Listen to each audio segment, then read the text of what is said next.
Praise the Lord. सभी को जय मसीह। मैं सुनीता चौथानी आप सभी का आज के इस यूट्यूब वीडियो में स्वागत करती हूँ प्रभु यीशु मसीह के नाम से। मेरे चैनल को लाइक करें, सब्सक्राइब करें और बेल आइकन के बटन को क्लिक करें। और आज का संदेश आपको कैसा लगा प्लीज मुझे कमेंट करके जरूर बताइए। मैं उम्मीद करती हूँ आज का संदेश आपको बहुत ज्यादा पसंद आने वाला है। तो चलिए समय को न गवाते हुए आज के टॉपिक में हम जाएंगे, जो कि आज का टॉपिक है कि यीशु मसीह ही क्यों और यीशु मसीह ही केवल एकमात्र रास्ता क्यों। हम सब प्रभु यीशु मसीह के पीछे क्यों चलते हैं? ऐसा प्रभु यीशु मसीह ने क्या किया है? क्योंकि वचन कहता है कि मार्ग, सत्य, जीवन केवल प्रभु यीशु मसीह है। बिना उसके द्वारा कोई स्वर्ग तक नहीं पहुंच सकता है। हालेलुया। तो प्रभु यीशु मसीह एकमात्र नाम क्यों, प्रभु यीशु मसीह ही क्यों? आज मैं 4 आपको रीजन उसके बताऊंगी। अंत तक वीडियो को देखिए, दूसरों को भी शेयर कीजिए ताकि सबको ये पता चले कि प्रभु यीशु मसीह ही एकमात्र परमेश्वर क्यों है, या इतने सारे लोग प्रभु यीशु मसीह के पीछे क्यों चलते हैं। तो नंबर 1 कारण कि प्रभु यीशु मसीह ही क्यों, वो ये है कि उसके सामर्थ्य के कारण। आपको पता है कि प्रभु यीशु मसीह बहुत ही सामर्थी प्रभु है। जब वो इस दुनिया में था, जब वो इस धरती पर, जब उसने 33.5 साल सेवकाई की, आपको पता है उसने तूफान को डांटा, आंधी को डांटा, पानी पर चला, मुर्दों में से लोगों को जिंदा किया। हर एक नामुमकिन बात जो एक इंसान कभी नहीं कर सकता वो प्रभु यीशु मसीह ने किया, क्योंकि वो सामर्थी परमेश्वर है, वो महान है। और न केवल वो खुद जब मरा तो वो खुद भी तीसरे दिन मुर्दों में से जी उठा। जैसे उसके लिए भविष्यवाणी की गई थी कि वह तीसरे दिन मुर्दों में से जी उठेगा, तो वह तीसरे दिन मुर्दों में से जी उठा। और न केवल जी उठा, लेकिन पहला कुरिन्थियों 15:6 वचन कहता है, फिर वह 500 से अधिक भाइयों को एक साथ दिखाई दिया। उसके जीवित होने के प्रमाण 500 लोगों के पास है। 500 लोगों ने उसको देखा कि वह मुर्दों में से जी उठा है, जिनमें से बहुत से अब तक जीवित हैं पर कुछ सो गए हैं। तो प्रभु यीशु मसीह क्यों?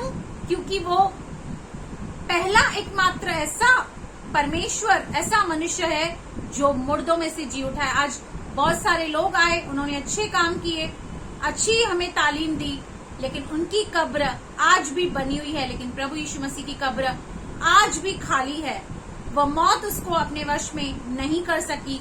उसने मौत को हराकर वो आगे बढ़ गया और मौत को उसने हर एक रीति से निकम्मा कर दिया। दूसरी बात, भविष्यवाणी।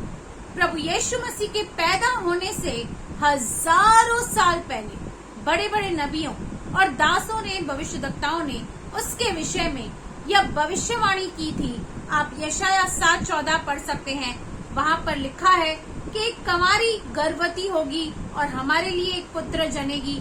प्रभु यीशु मसीह के लिए की गई जो भविष्यवाणी हजारों साल जो पहले की गई, वो पूरी हुई। ऐसा कोई इस दुनिया में, बहुत सारे लोग आए जिनके लिए बहुत सारी भविष्यवाणियां हुई, लेकिन शायद वो पूरी नहीं हुई। लेकिन प्रभु यीशु मसीह के विषय में जो भविष्यवाणी की गई थी, इस कारण प्रभु आप ही तुमको एक चिन्ह देगा, सुनो, एक कुंवारी गर्भवती होगी, पुत्र जनेगी और उसका नाम इम्मानुएल रखेगी। यह भविष्यवाणी, बहुत सारी भविष्यवाणियां डॉट बाय डॉट जो भी प्रभु के दासों ने की, वो प्रभु यीशु मसीह के विषय में पूरी हुई। इसलिए केवल यीशु का ही नाम सच्चा है।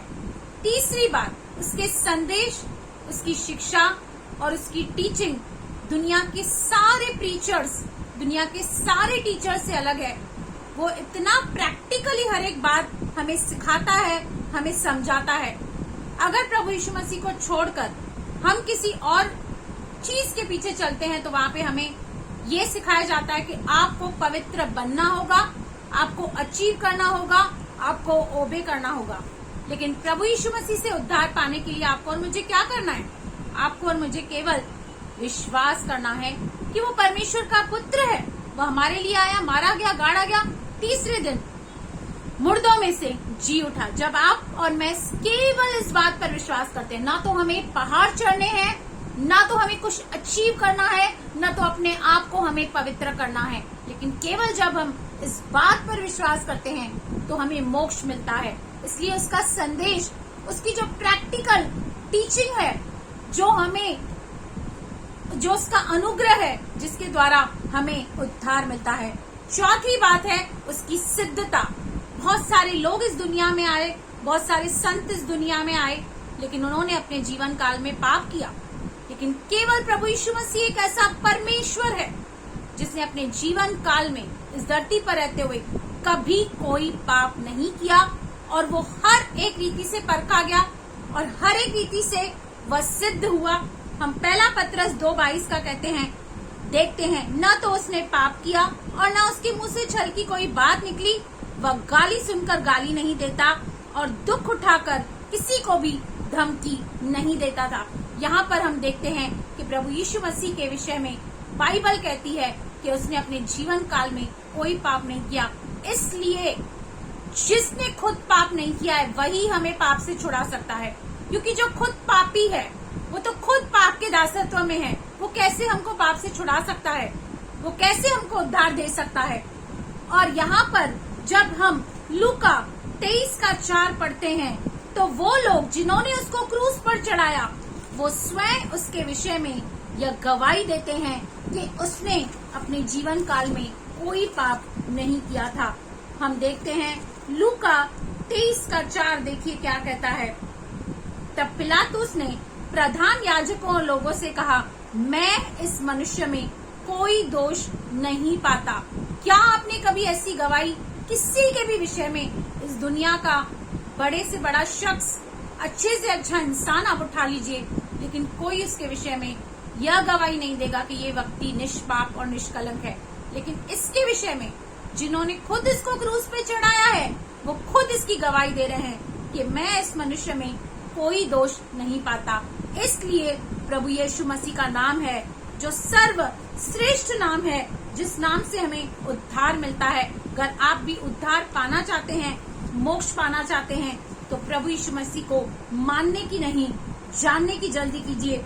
जब आप जानेंगे तो खुद ही आप मानेंगे, क्योंकि यूहन्ना 14:6 कहता है, यीशु ने उससे कहा, मार्ग और सत्य और जीवन मैं ही हूँ, बिना मेरे द्वारा कोई पिता के पास नहीं पहुँच सकता। यदि आप पापों की क्षमा पाना चाहते हैं, अपने जीवन में शांति, प्रेम, अनुग्रह पाना चाहते हैं, तो प्रभु यीशु के नाम को अपनाइए, उसे पुकारिए। वो आपको हर एक पाप से छुड़ाएगा और आपके जीवन में खुशी, शांति, आनंद लाएगा। इस वीडियो को ज्यादा से ज्यादा शेयर करें अनबिलीवर लोगों को, जो हमारे ऊपर ही सवाल पैदा करते हैं कि प्रभु यीशु मसीह क्यों। इसे फॉरवर्ड करें, शेयर करें। प्रभु आपको आशीष करे, आपके परिवार को ब्लेस करें। आमेन, आमेन।